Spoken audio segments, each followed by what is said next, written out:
Hi first grade! We are going to try something new this week. So in your slides there is a poem review.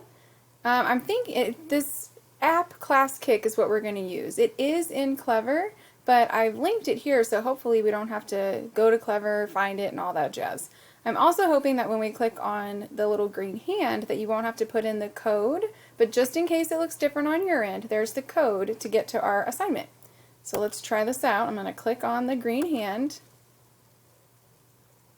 And then it already has the code in there, so yay. Please put in your first name. So I would put in Mrs. Shirley. You could put in your first name and your last initial. If there's two of you in our class, like our sweet Avas, you might want to put Ava A and Ava B. But other than that, you guys could just put in your first name and hit continue. So here we go. It's loading.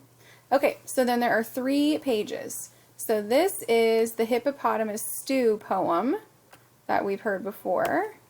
The next slide has Bippity Boppity Bumblebee. And then the last one, when you scroll down, is Kitty Caught a Caterpillar. So what I want you to do is pick one of these poems to read out loud so that I can hear you. So you're going to pick one, you're going to use your most expressive voices.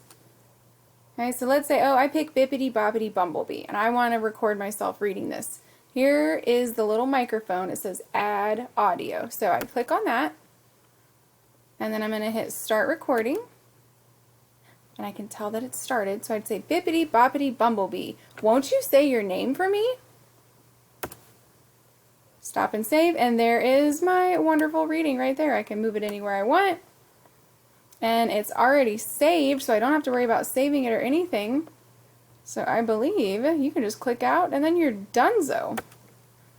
So good luck. We'll try this today and let me know how it goes.